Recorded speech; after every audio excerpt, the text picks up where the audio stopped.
Subling gilaraw nga ipadayon og kumplitohon na ang mga gamit sa dugay ng natanggong nga Imelda R. Marcos Airport nga karon giila-isip Mati National Airport nga nahimutang sa Barangay Dahican, Mati City. Ang Mati Airport nasulod sa 61 ka hektaryang luna nga gipanag-iyahan sa gobyerno o gilaraw sa Air Transport Office nga himuong secondary airport dinhi sa Rehiyon 11. Niadtong tuig 2018, nahatagan kini og 10 million pesos nga pondo ubos sa General Appropriations Act aron kuralon na ang tibuok propiedad.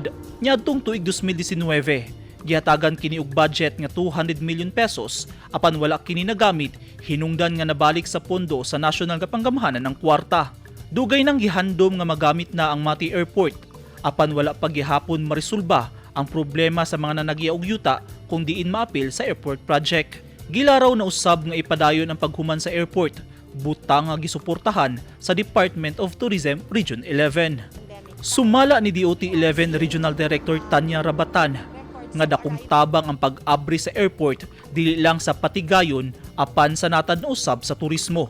Hilabi na nga hinay-hinay nang mibalik sa normal ang dagan sa ekonomiya sa nasud human ang kapinduha ka tuig nga pagpailawom sa nasud sa hugot nga community quarantine protocol tungod sa pandemya. Naglaom ang DOT 11 nga unta mahuman na ang problema nga miputos sa Mati Airport ug maabri na kini. Siyempre, we are enthusiastic about that plan. We are excited about that because it will open potentials and doors in bringing in tourists from other parts. A certain market that we wish also to visit the area. Ang Mati Airport gipasigarbo sa rehiyon tungod kay bisan kung anaa ka pa sa kahanginan, imo nang makita ang kanindot sa kadagatan sa Davao Oriental.